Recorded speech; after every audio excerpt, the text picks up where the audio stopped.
but because Dwayne Johnson's movies are always kind of the talk of the town because he's such a big personality and a big voice in Hollywood, we got our famous quote from him saying that he was watching Oppenheimer in Chris Nolan's usual seat at the IMAX headquarters and saying, "Oh, Red One would be great here on this screen." So J.K. Simmons is got to be one of my, already in this movie with a small role in a movie I didn't like this much, got to be one of my favorite iterations of Santa Claus on screen. It's just the way that they depict him as having to be super physically fit to be Santa because he has to burn 430 million calories in a night traveling to so many billions of homes in a single night on Christmas it's hilarious. They have him working out in the gym. They have him eating tons of cookies because of all the calories he has to burn. They have him drinking milk. I'm not a Nick Kroll hater. I think Nick Kroll is funny in a lot of the scenes that he is in. But if you've seen it, then you'll really understand. That's where the movie, I think, completely lost me. They have a scene on the beach that looks incredibly green screeny and does not look like they filmed on a real beach. Welcome to Backseat Directing, where we talk about movies, TV shows, comics, and more. I'm your host, Andrew, here today without Aaron, and I will be doing another solo review, this time on Dwayne Johnson's Red One. 3, 2, 1, action.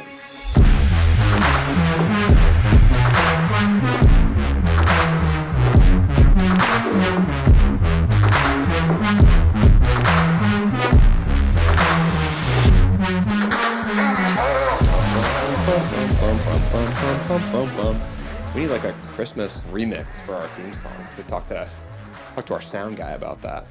But I'm here today to talk about Red One. Today again without Aaron, just like the previously released Heretic review. We've gone now from our horror movie that we were doing in the spookier season, and now I'm reviewing a Christmas movie, Red One, for our new Christmas season. And this video will probably be a little bit shorter than the last solo review I did. I don't think I have quite as much to say to you guys about Red One as I did to say about Heretic, which is a movie that I will admit that I liked more.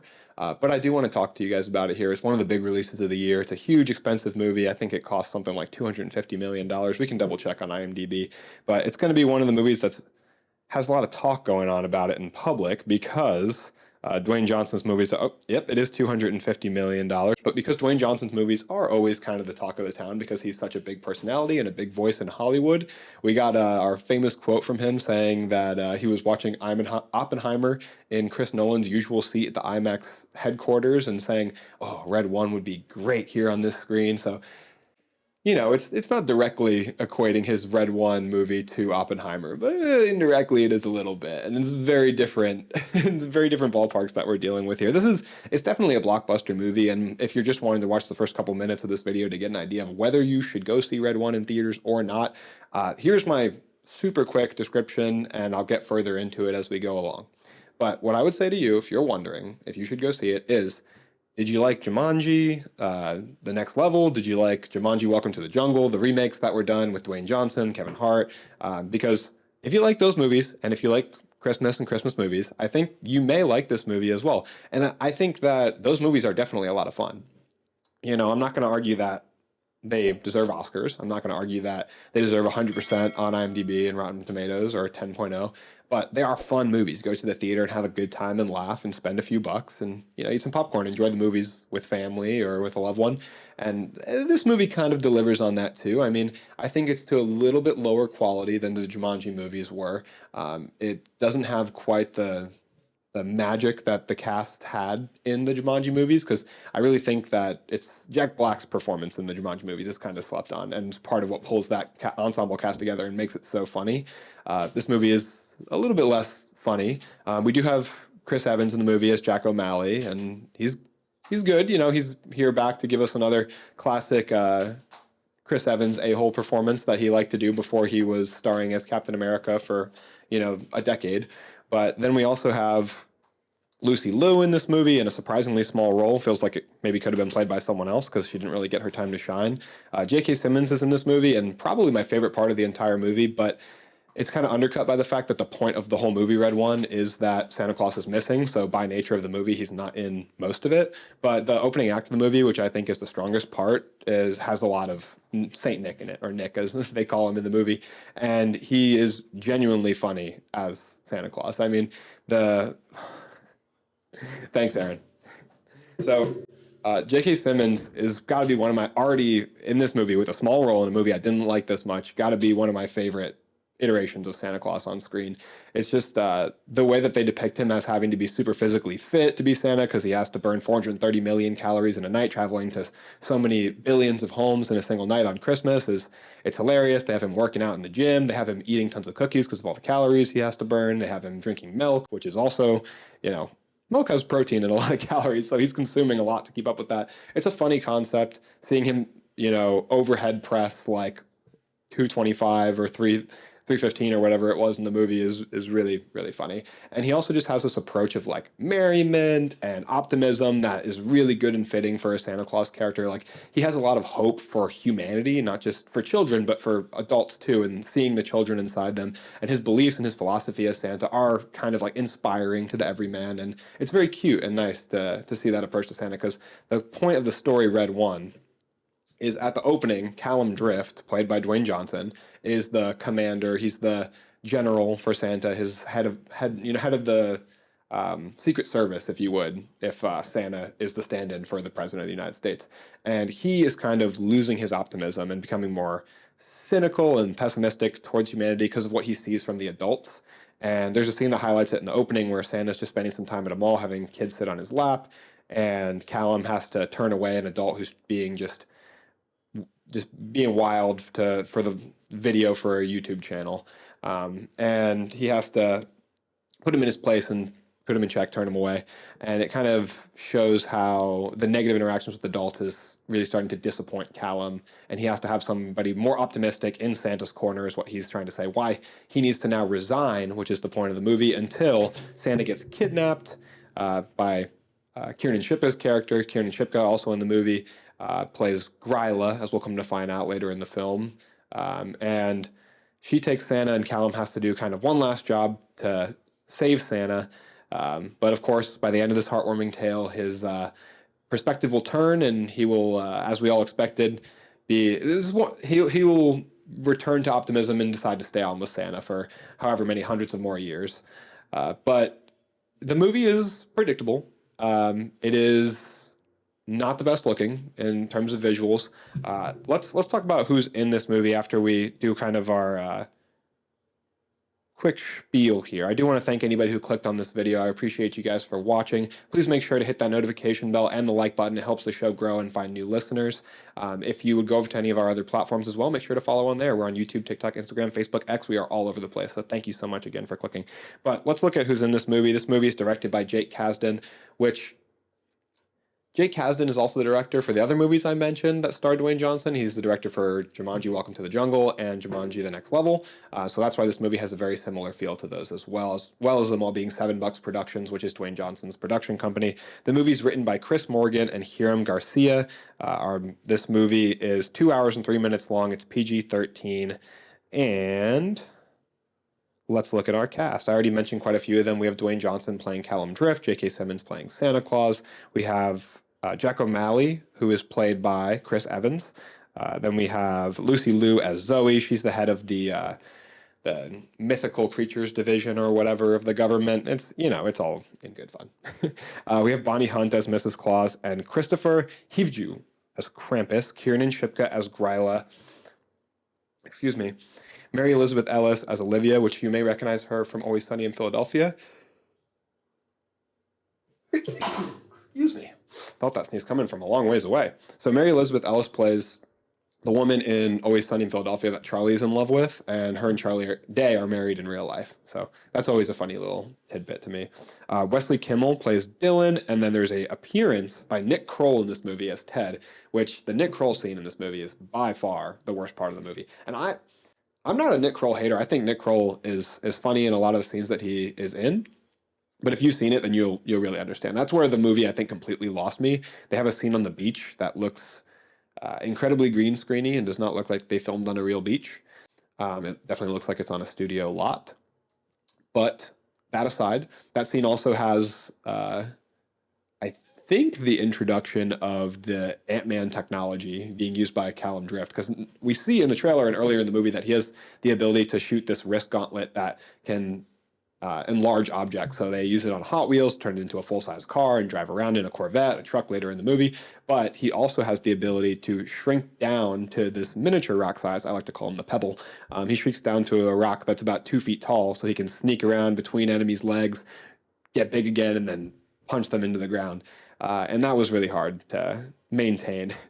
It's really hard to take that seriously in the movie because it's just goofy looking. I understand that it's a comedy and that it's fun, but this is, like I said, where they really start to lose me. And then they go to meet Nick Kroll's character, who gets possessed by Gryla, and there's just this really over the top voice and performance. And I mean, Jim Carrey made a living out of over the top performances in the 90s and early 2000s, and for him it just works. And it takes a very special, unique person to pull that off. And this just over the top, goofy, hard to watch scene with Nick Kroll was not a highlight of the movie whatsoever.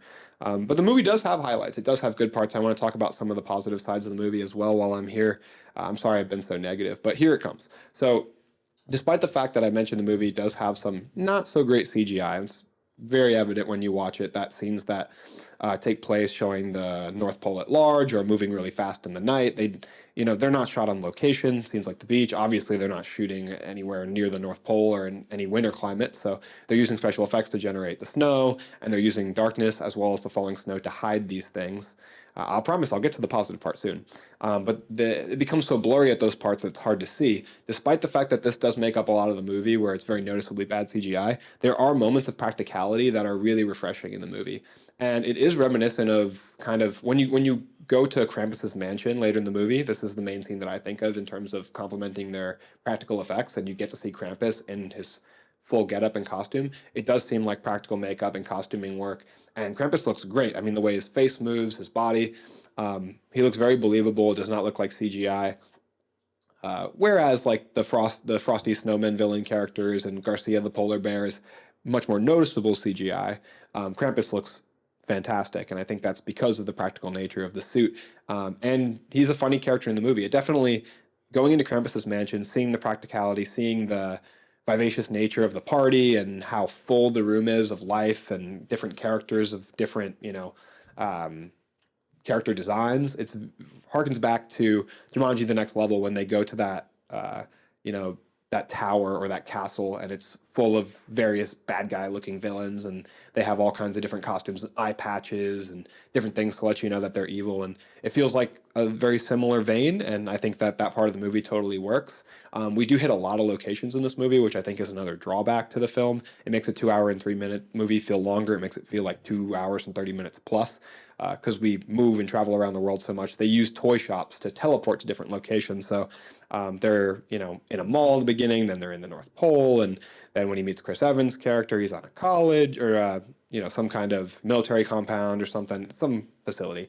And then they go from the first toy store to, where do they go? They have the meeting with Lucy Liu at some black site first, and then they go to some other country where they're on a beach, and then they go to Germany, and they're all over the world. And every location they go to, they spend a great deal of time at. They go to a cemetery that they use to take a portal to Krampus's place, and that's a whole lengthy arc of the film as well. So it just makes the movie feel longer.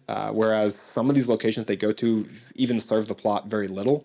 They really get next to nothing out of going to Krampus, but so that section of the film didn't have to be so long because it's only to familiarize us with Krampus and his world for when Krampus comes back in the third act of the film and kind of saves the day. Which my other complaints with the movie, I have so many complaints, and I'm so sorry to be so negative because I know people work hard on these movies and they want them to be good. It's a fun movie. It's just not a great movie. It's fun, and it has our familiar favorites that we love. Dwayne Johnson is charismatic on screen. Chris Evans is hilarious. Lucy Liu is an incredible actress. I feel like she's underused in this movie, and I love J.K. Simmons. Like I said, best part of the movie. But I have to. This is what we do here. I have to talk about the parts I didn't like too. So I did not like Kiernan Shipka as the villain. I watched some of the first 2 seasons, I think, of Chilling Adventures of Sabrina with Kiernan Shipka playing Sabrina, and I thought she was great. I liked the show while I was watching it on Netflix. But here it just didn't work. She was trying to do this like soft Cruella de Vil whispering quality to her voice that felt very forced. It didn't feel natural. I felt like I was watching Kiernan Shipka do a voice, not watching that specific character, Gryla, and her natural voice. It felt like a part that was written for maybe an older, more established actress, and maybe not, maybe more established is the wrong way to phrase it. I don't mean that her experience has anything to do with it, but more so just that the part would be more fitting for somebody who was a little bit older, because I'm looking at this person that's supposed to be this witch who's hundreds of years old, possibly millennia, villainous and creepy and scary, and I just expect to see somebody who is older. And so it felt like a dissonance looking at Kiernan Shipka as this character. And I think the voice would have played off a lot better with an actress more like Angelina Jolie or Kate Blanchett, which, actresses that are harder to get in your movie than Kiernan Shipka. So, and you can't just, you can't always get Angelina Jolie. So, and she is great. But I think Kiernan Shipka did, the best she could with what she had. It just didn't necessarily work for me as a viewer. And I was disappointed that she wasn't in Twisters more, which, funny enough, the cinematographer for this movie is actually the same cinematographer for Twisters, which he's having a good year because two of the biggest blockbuster movies to come out this year, he did cinematography for. I'll make sure that I can find his name to show him the proper respect. Cinematography by Dan Mindell. Dan Mindell. And he's done cinematography for a bunch of huge budget movies like Amazing Spider-Man 2. So you may not know his name, but you've seen something that he's done, I promise you. But anyways, back to the villain and the parts of the movie that didn't work for me. I think that they had interesting concepts like Gryla being the villain and her past relationship with Krampus and bringing that back into the fold. And Gryla has these like 13 sons that are shapeshifters. But them and Gryla being shapeshifters, I don't think was really highlighted enough in the movie. It was used, but I think it could have led to more interesting components in the movie, maybe with like a surprise twist where somebody we didn't know was like, I thought Lucy Liu at some point was going to turn out to be one of Gryla's children to really give us a surprise. I feel like Lucy Liu would do a great job at playing a villain if given the opportunity. I even feel like if she had been cast as Gryla, it would have been far better casting, but I digress. The ending of the movie also felt very underwhelming to me. That basically that was a big sequence that had a lot of darkness and snow trying to hide maybe a lack of time to execute on the CGI department, because you have close-up shots of Chris Evans hanging onto the bottom of Santa's sleigh. It's moving super fast in the dark with the snow. You can hardly tell what's going on at certain points in that climactic scene where they're trying to fight Gryla. And then Gryla falls off the edge. You can assume, as any viewer would, that she's going to come back as the giant monster that Krampus referenced earlier, because rather than really being clever foreshadowing, this movie has really obvious foreshadowing, which just, it's an obvious movie from start to finish. You can tell what's going to happen with his son. You can tell who's going to reconcile. It's all very clear based on the type of movie it is, but that's also due to the genre. It's your kind of average blockbuster experience. I think Twisters gives a more unique blockbuster experience. I think Twisters far better movie, but that's what I would use to distinguish between different blockbusters for comparison. Anyways, when they're fighting on that kind of bridge ramp where the sleigh takes off, Gryla comes back as a giant monster, and then Saint Nick is unconscious, but he wakes up in time to call the reindeer to save the day. The reindeer come in and they knock Gryla into the snow globes, which the snow globes are the device she invented to trap people in her own snow globes and trap her, which again was an obvious thing that most people would see coming, but I thought it was kind of maybe cheap to have Santa just wake up and call the reindeer and the reindeer save the day at the last second. Everyone loves Santa's reindeer, but our actual heroes of Callum Drift and Jack O'Malley don't really do much to save the day. They just get there and slow her down a little bit. And then Krampus comes in. Well, Krampus comes in, I think, before Santa wakes up and helps them fight Gryla just a little bit to save Callum and Jack O'Malley. But it's a callback to Krampus, which, gives reason to his scene and him being in the movie previously. But again, just feels like a cheap, like, third-party character riding in, saying hi, and then disappearing into the sunset.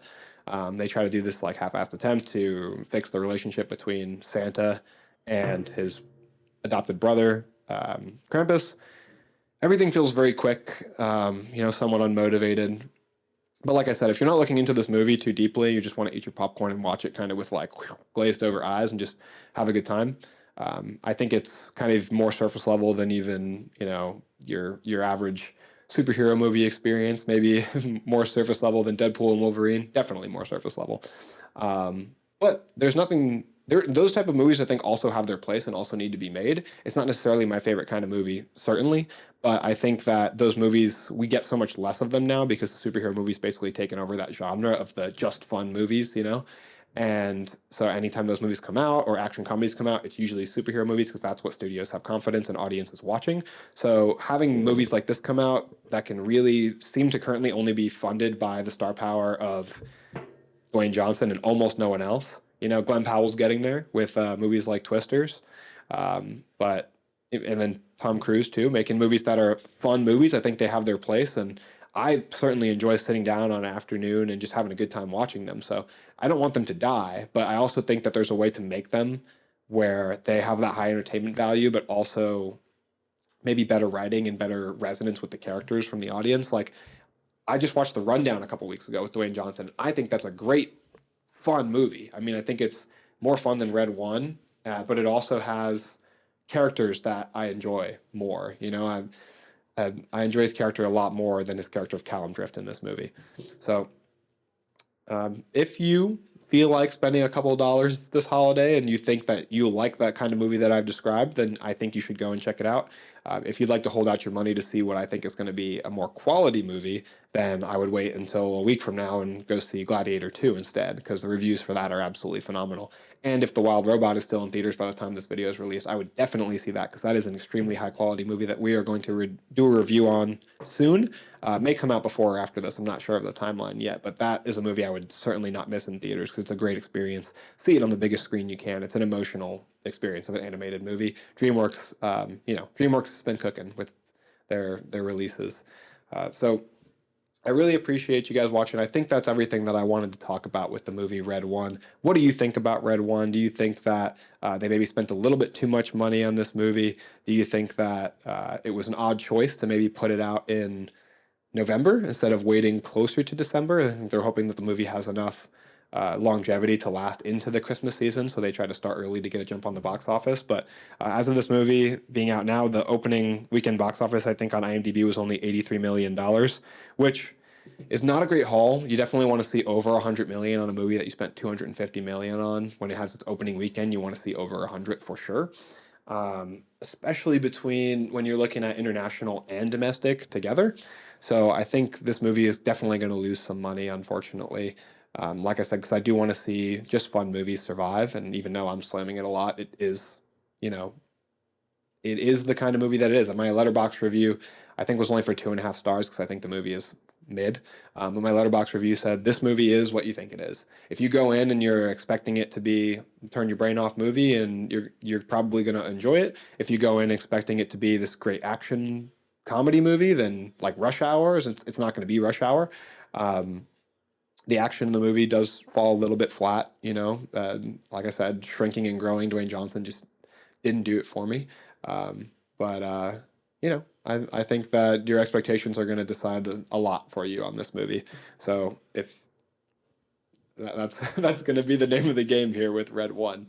I hope we get a little bit more from this style of movie going forward. So thank you guys so much for watching. Please make sure to check us out on all of our social media platforms. We're on YouTube, Instagram, Facebook, X. We are all over the place. Make sure to check us out anywhere you listen to podcasts, whether that is Spotify, Apple Podcasts, or Google Podcasts. Make sure to go on there and give us a 5-star rating and review. Helps the show find new listeners, but the best thing that you can do to find new listeners is to share us with friends and family, especially those in your life that love movies and TV shows. If you know somebody that's interested in Red One, go ahead, send them this video so that they can check it out too. And if you've made it this far into the video, we really, really appreciate and love you guys. Thank you so much for watching our content, and make sure to join in our Discord as well, because you can give episode topic suggestions in there. It is completely free, and we can talk and chat about movies. A lot of friends of the show and guests from the show are on there, and we do take episode topic suggestions from there as well. If you like the single reviewer format, if you're interested in that, or if you're missing Aaron and you think we need to stop doing this entirely, please leave that feedback in the comments as well. We did miss Aaron today. Aaron didn't get the chance to go see Red One with me, so he's here in spirit. If you watched the whole video, you saw his fingers on camera earlier. But yeah, we'll be looking forward to our next review. Thank you so much for hanging out with me for however long this was, and that's a wrap.